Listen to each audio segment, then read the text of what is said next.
Hari tu kita ada tanam terung ni kan. Dia pokok kecil dan ini dia punya planter yang ada air dekat bawah. Ingat kita buat benda ni 2-3 kali kita dah potong lah, dah dapat dia punya hasil.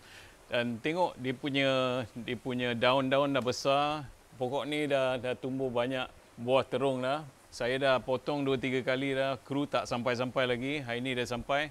Dia nampaklah satu yang kecil ni tengah naik. Ada banyak lagi bunga yang akan keluar lagi dengan buah. So baru-baru ni kita dah tambah kompos saja. Tak ada baja, tak ada apa lagi. So kita tunggu buah yang lebih lah. Ini dah selepas 2 bulan. Pokok ni akan tinggi lagi tau. Dan saya rasa dalam 4-5 bulan dia akan masih lagi berbuah. Hari ini saya nak tunjuk satu petua lah untuk macam mana kita nak buat baja sendiri dekat rumah dengan pakai apa-apa yang kita ada dekat rumah lah. Kita tak payah nak beli baja yang tinggi dengan potasium ataupun fosforus. Ada 3 elemen kan, nitrogen, fosforus dengan potasium. So nitrogen itu untuk hijaukan daun-daun. Kalau saya daun memang banyak lebihkan nitrogen. Tapi untuk sayur yang buah macam terung ni, terung ke tomato ke kacang ke, kita perlukan potasium dengan fosforus. Itu elemen yang penting untuk sayur berbuah. Kita dah dapat satu petua macam mana kita nak tambahkan potasium dengan fosforus.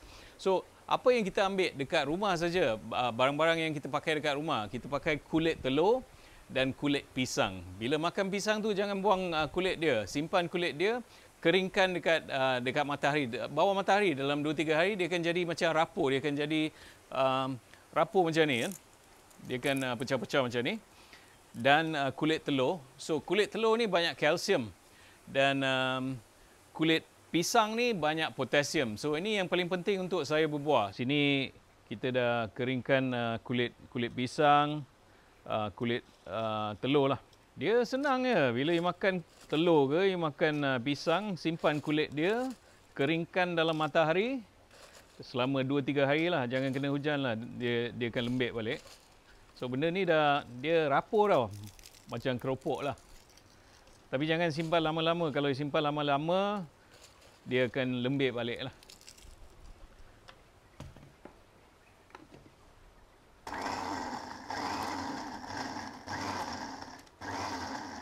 Okey, kita dah hancurkan ataupun dah blender benda ni. Tak payah halus sangat lah. Benda ni bila dah campur dengan tanah, dia akan lerai lagi lah. Dia akan breakdown lagi. Dia punya result dia lah. Keputusan dia. Dia akan jadi macam ni. Tak payah nak halus sangat. Benda ni bila dicampur dengan tanah, dia akan bagi potasium dengan fosforus yang P dengan K yang secukup lah untuk you punya tumbuh-tumbuhan yang berbuah.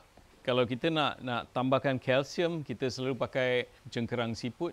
Itu pun kita boleh powder kan, dan dia akan jadi macam serbuk putih lah. Setengah-setengah pokok macam pokok berbuah sebenarnya. Pokok berbuah perlukan kalsium untuk menjaminkan dia punya buah tu sempurna dan tak ada defect lah. Kalsium bagus untuk pokok-pokok cili juga. Dia perlukan kalsium yang banyak. Bila kita buat dia punya tanah untuk tanam pokok yang kecil tu, kita dah boleh campur dah. Kita tak payah nak pakai baja-baja lain. Kita pakai ni, kita campur sekali dengan tanah dan ia akan menjaminkan buah dia keluar dengan elok dan pertumbuhan akar dia yang sempurna lah. Benda ni dia akan ada dalam tanah untuk beberapa masa lah, bukan sekejap je. Benda ni dia akan breakdown, dia akan pecah lagi dan dia akan bagi nutrien yang secukupnya untuk pokok-pokok buah seperti terung dan pokok-pokok buah lain. Untuk saya kalau baldi macam ni, nampak kan baldi ni? Kalau baldi macam ni kita taruh dalam 2 cawan. Dah lebih daripada cukup. Tapi campurlah, jangan ke bawah saja, campur sekali dengan tanah. So akar-akar dia bila dah besar, dah matang, dia boleh carilah nutrien dia. Dan nutrien dia selalu akan ada lah. So benda ni dia akan selalu ada dalam komposisi tanah dia. Kita ada tunjuk macam mana kita nak buat sub-irrigated planter. Kita tak payah siram dari atas. Kalau you tengok kat atas ni memang tak ada lalang ke, tak ada apa-apa yang tumbuh kat atas pasal dia kering kat atas. Tapi bila you korek ke dalam, pertengahan ataupun tempat akar dia memang lembap. So itu yang paling penting untuk pokok-pokok macam ni. Atas tak payah lembap. Kalau atas lembap ni, dia akan mengundang penyakit lah ataupun ulat-ulat lah yang akan datang kerana kesihatan tanah tu tak begitu bagus. Kalau kesihatan tanah tak bagus, memang ada banyak penyakit dan banyak ulat-ulat yang akan datang. Kalau kita buat benda ni, kita tak payah letak dalam garden lah. Kita boleh letak dekat balcony kita boleh letak dekat anjung rumah yang ada simen. So, satu lagi yang penting ni, benda ni dah cukup nutrien, dah cukup tanah, dah cukup air. Apa lagi? Dia kena ada cukup matahari jugalah. So, make sure benda ni, especially kalau sayur yang berbuah ni, dia kena ada matahari lah.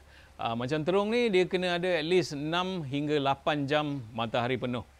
Kalau bahagian yang teduh tu kurang sesuai untuk pokok-pokok yang berbuah. Mungkin untuk pokok-pokok sayur daun mungkin boleh, tapi untuk ni buah dia perlukan matahari. So benda ni disimpan, tapi tak payah simpan dalam kebun ataupun garden lah. Kita kena simpan dalam atas simen pun dah cukup lah. So atas simen dia akan halau, dia takkan mengundang lah apa-apa penyakit ke ataupun ulat-ulat ke, dan dia akan sihat. Senang untuk kita dah isi air sampai ke lubang ni kan. So dalam seminggu mungkin sekali ataupun 2 kali kan. Kita nak buka ke ni? Okey. Tengok kat bawah dia. Dapat. Kalau you tengok akar dia pun dah keluar ke sini. So memang kain ni memang bagus lah. Dia lembap. So bahagian bawah ni memang lembap lah. Pokok ni cukup air dan nutrien dalam dia pun cukup. Haiwan perosak ni sebenarnya dia tertarik kepada tanah yang kurang nutrien. Bila tanah yang kurang subur, pokok pun dia akan keluarkan signal lah. Teruknya tempat ni kan. So dia bila dah dapat signal tu, haiwan perosak ni memang sukalah. Dia tahu pokok ni ada masalah, tanah ni ada masalah, dia datang lah. So bila tanah dah bagus, nutrien dah cukup, air dah cukup, pokok pun happy kan. Memang kurang lah. 90% saya boleh cakap memang tak ada perosak lah ataupun penyakit. Kita boleh tengok memang ada lubang-lubang sini. Tapi lubang-lubang ni kat bawah dia memang tak ada apa lah. Ini menunjukkan kita tak spray apa-apa. Tapi bila you tengok kat bawah ni, memang tak ada haiwan perosak lah. Memang tak ada langsung lah haiwan perosak ni. Okey, kalau diserang haiwan perosak lah, selalunya dia akan berkumpul dekat bawah lah. So bila you dah nampak tu, ada banyak cara. You ambil spray, you spray air. Tapi kalau kita dah nampak ada haiwan perosak kat sini, senang, kita boleh potong daun ni dan kita boleh buang. Kalau banyak daun, kita lap, ambil kain yang basah, kita lap ataupun kita spray. Satu yang penting, kita kena jaga daripada serangga yang suka buat dia punya rumah dekat buah lah. Itu yang kena selalu peka lah. Kita kena tengok ada tak serangga ni, ada fruit fly ke, ada tak serangga ni. Kalau ada serangga tu, kita ada cara lain lah untuk atasi. Kalau dah tanam sayur dekat rumah, kena tengok hari-hari lah. Takkan kita nak tanam sayur, lepas tu 2-3 bulan tak tengok, lepas tu nak datang makan dia kan sayur tu. Dia macam anak jugalah, dia kena jaga hari-hari, kena tengok juga. Kenapa you nak tanam sayur dekat rumah? Kerana you nak makan yang sihat-sihat kan. Kalau you nak makan yang sihat-sihat, keluarlah daripada you punya bilik ke, you punya aircon, keluar sikit, dapat matahari sikit, tengoklah dia punya daun ke. Itu je lah kan. Okey, itu saja untuk kali ni. Thank you kerana subscribe. Tolong subscribe lebih kalau ada kawan yang nak buat menanam sayur dekat rumah. Ini channel ni memang sesuai lah. Saya pun bermula dalam permulaan juga. So sama-sama lah kita boleh belajar lah. So untuk next, apa yang saya tengok dari komen-komen tu, saya rasa ramai orang yang nak belajar macam mana kalau kita ada ruangan yang kecil, kita tak ada kebun besar ataupun kita tak ada tanah yang besar. So senang je. Saya ada satu modul ataupun satu workshop macam mana kita nak terokai macam mana kita nak tanam sayur-sayuran walaupun sayur berbuah ataupun sayur daun dekat balcony rumah ataupun dekat ruangan yang kecil untuk menampung keluarga 4 orang ke 6 orang. Kita ada cara dia. Okey, kita jumpa minggu depan.